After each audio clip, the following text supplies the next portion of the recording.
안녕하세요. 저는 70세이고 현재 임대업으로 먹고 살고 있습니다. 부모님 밑에서 외아들로 살아가다 젊을 적 벌어놓은 돈으로 부동산 투자에 성공한 삶이어서 부러움을 사기도 했습니다. 돈 벌다 혼기를 놓쳐 40살 넘게 노총각으로 지내다가 지인에게 소개받은 맘씨 고운 여자와 결혼을 하고 아들 1명을 보았네요. 제가 혼자 자라 많은 자식들을 보길 바랬지만 그것도 팔자에 있어야 가능한 거겠더라고요. 제 외아들은 기특하게도 어렸을 적부터 속 한번 썩이지 않고 서울에 내놓으라 하는 대학에 떡하니 합격했고 원하는 대기업에 입사해 제 능력을 한참 펼쳤습니다.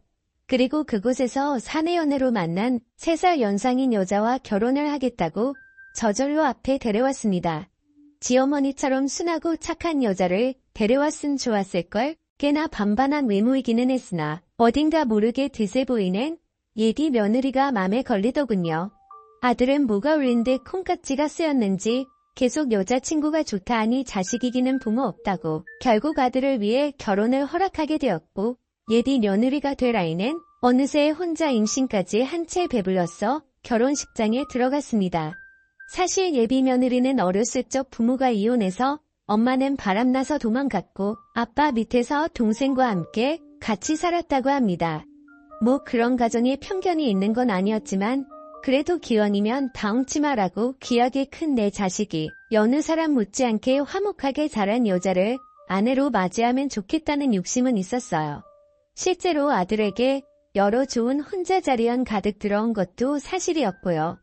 하지만 그것도 혼자 임신까지 해서 아들을 꽉 붙들어 놓은 며느리는 귀엽고 옆자리를 차지하고야 말았고 저희는 그 아이를 가족으로 맞았습니다. 발갑진 않았으나 아들이 사랑하는 여자였으니 며느리의 장점을 보고자 노력하며 마음을 달랬네요. 며느리는 스스로 쟁취하고 도전하고 이뤄내고 그 각박하고 어려운 상황에서도 보다 나은 환경에서 살고자 악착같이 공부해서 괜찮은 대학 나와 장학금으로 공부해 아들과 같은 회사에 입사했습니다. 번 돈으로 제 아버지 병원비 대고 동생 공부까지 시키고서 지원수 자금까지 척척 마련하니 참으로 똑 부러지고 생활력 강한 장점이 있는 아이더군요. 시부모에게도 살뜰하게 자라니 딱히 흠잡을 것도 없던 터였네요.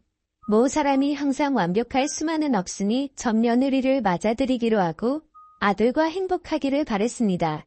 그러던 중 살면서 저는 인생이 최대 불행한 일을 겪어야 했습니다. 그날은 아내가 임신한 며느리 힘들다며 손수 만든 반찬을 애들 떼에 가져다 주었던 날이었어요. 아들이 엄마를 저희 집으로 다시 데려다주는 데서 일어나 버리고 말았습니다. 역주행하는 음주 차량을 미처 못 보고 아들은 그대로 박아버렸고 그야말로 처참한 상태에서 음주 운전자를 비롯한 저희 아들 제 아내까지 저 세상으로 가고 말았어요. 소식을 들은 뒤 정신을 도저히 차릴 수가 없겠더라고요. 세상에 말도 안 돼. 늙음하게 여행이나 잘 다니자며 행복하게 살길 바랬던 착했던 제 아내와 제 목숨과도 같던 제 아들 녀석이 저만 두고 세상을 등져버렸다는 소식에 저 혼자 이 남은 세상 살면 뭐하나 싶어 나쁜 생각마저 들었습니다만 며느리가 곁에서 힘을 주었습니다. 아버님 그러시지 마세요. 어머님이랑 그이 잘못된 건 너무나 안타깝지만 산 사람은 살아야죠. 제가 부족하지만 더 잘할게요. 이제 제 뱃속에 아기도 태어날 테고 그렇게 저희 가족 다시 한번 잘 살아야 하며 자신의 배를 어루만지는 며느리. 따지고 보면 제 처지보다 며느리 처지가 더 가여울 법인데 노인네가 앞길 찬찬한 총상과 부된 며느리를 위로해주지는 못할 망정 이런 약한 모습을 보이니 차마 부끄러운 면이 서질 않더라고요. 미안하다 아가, 아버지가 내 마음 헤아리지 못하고 그저 내 생각만 했구나. 내 뱃속에 태어날 우리 손주도 있는데 내 말대로 산 사람은 살아야 하는 게 맞구나. 아버지가 앞으로 단단히 마음먹고 우리 손주 봐서라도 못다한 사람 못까지 잘 살자꾸나 하며 며느리와 서로 다독여주기도 했네요.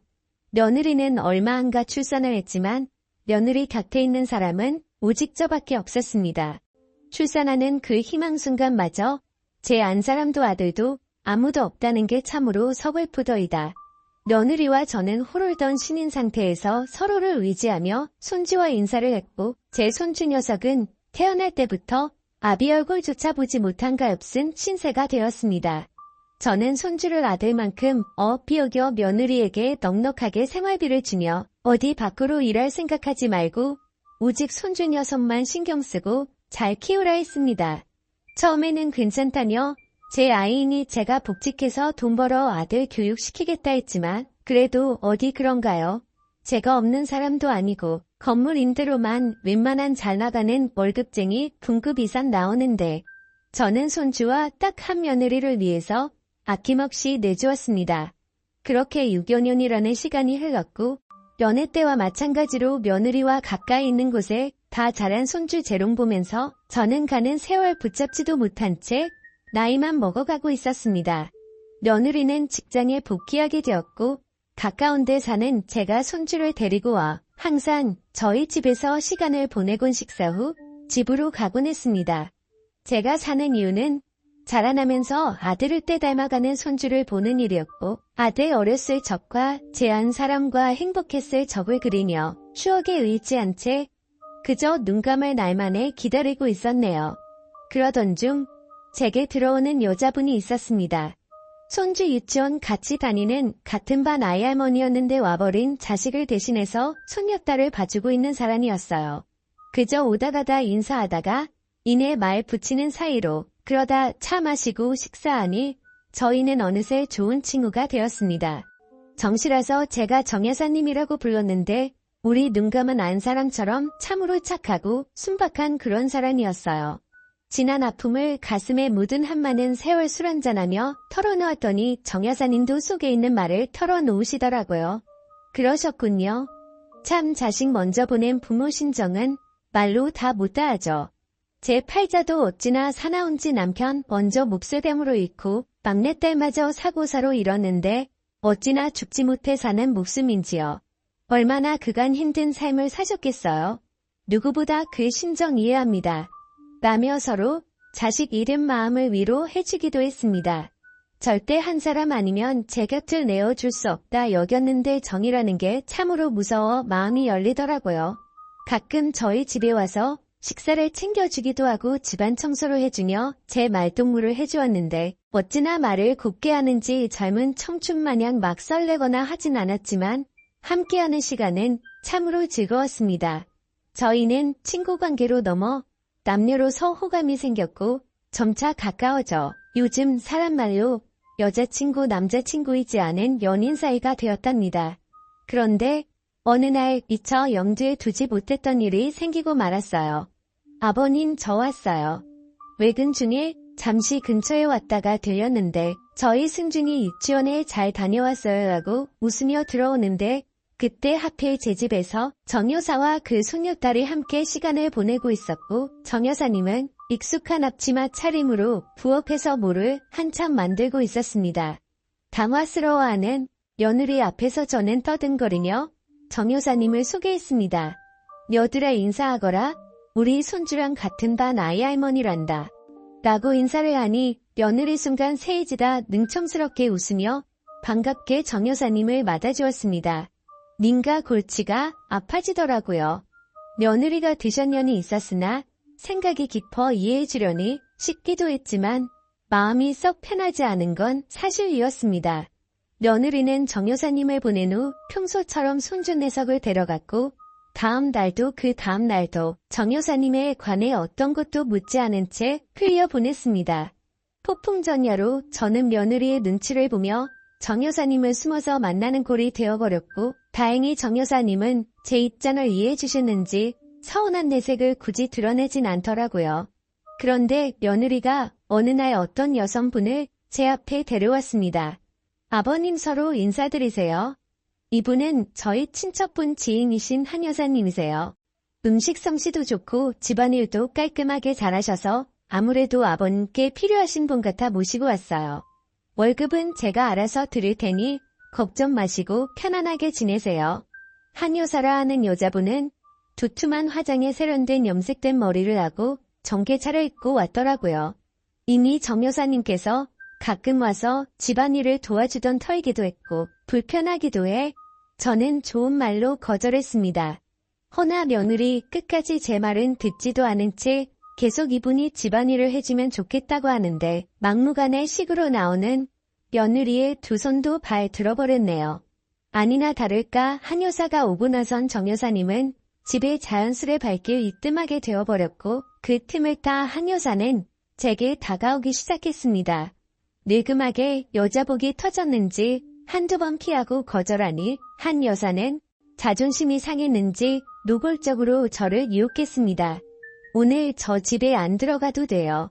제가 얼마 전 와인 한 병을 선물로 받았는데 향기가 아주 그윽하더라고요. 저랑 괜찮으면 한 잔 부딪혀요. 라며 제게 잔을 내밀었고 저는 여러 번 괜찮다 사연이 있지만 밀어붙이다시피에 억지로 주는 와인 한 잔을 마신 후 정신 못 차린 채 그대로 골아떨어져 버리고 말았습니다. 그 다음날 깨나 보니 깔끔하게 정돈된 방이 어느 때와 똑같은 아침을 맞아 전 안도를 하며 숨을 쉬었고 날이 밝을 때 손주를 유치원에 데려다주며 정 여사님과 마주쳤는데 정 여사님이 어느 때와 다르게 제게 비속꽂힌 말씀을 하시더라고요. 승준 할아버지가 저 말고 댁에 계신 분이랑 그런 관계인 줄 몰랐네요. 그렇게 여러 여자를 거느리시는데 소질 있으신 분이신 줄 몰랐어요. 진짜 부끄러운 줄도 모르고 실망이네요. 라며 말씀을 하시곤 제 곁을 지나가시는데 이게 다 뭔가 싶었습니다. 다 오해라며 전 집에 있는 사람하고 아무 관계도 아니고 그 댁은 며느리가 데리고 온 친척의 지인분이고 단지 우리 집의 집안을 도와주시러 오신 분이다라고 설명했으나 감정에 앞서는 정 여사님께는 씨알도 안 먹히는 얘기였습니다.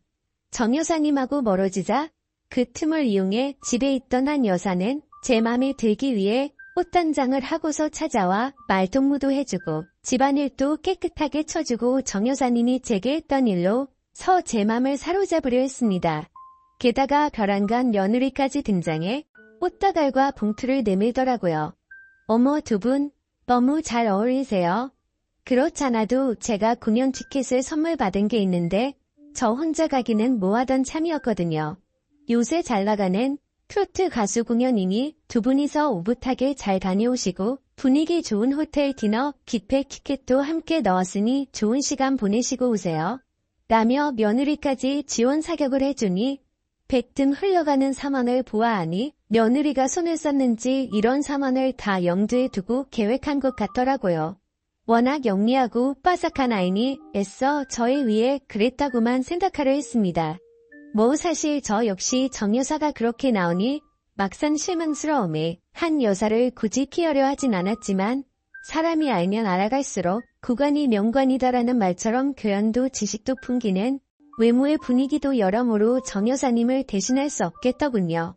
오히려 한 여사를 통해 정 여사님에 대한 제 마음이 확고하게 자리 잡음을 느꼈고 저는 용기 내어 다시 한번 정 여사한테 다가가기로 했습니다. 저는 한 여사의 감시를 피해 몰래 정 여사님을 놀이터 뒤편으로 불러내었고 그간 구구절절 신점을 쏟아내며 제 진심을 전해주었어요. 그러자 정 여사도 어쩔 줄 모르고 귀엽고 여린 맘에 눈물을 훔치더라고요.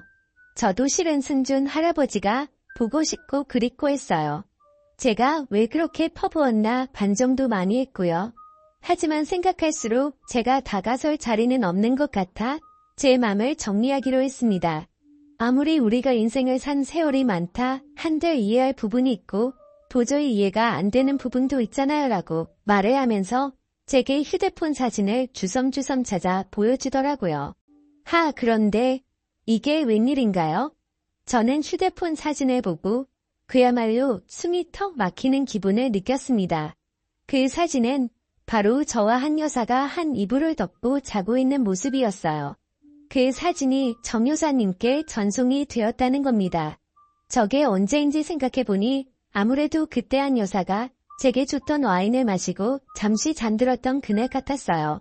학렬에 치받는 게 나 모르게 이런 일을 저지른 한 여사를 도저히 가만둘 수 없겠더라고요. 모종의 음모가 도사리고 있다. 여긴 저는 당장에 한 여사가 있는 집으로 들어가려 하는데 어쩐 일로 저 멀리서 며느리 차처럼 보이는 차량이 보였습니다. 평일이라 당연히 회사에 갔을 줄만 알았던 며느리는 연차를 낸 건지 어쩐 건지 가까이 다가다 보니 옆에 익숙한 얼굴의 한 여사와 얘기를 나누고 있었네요.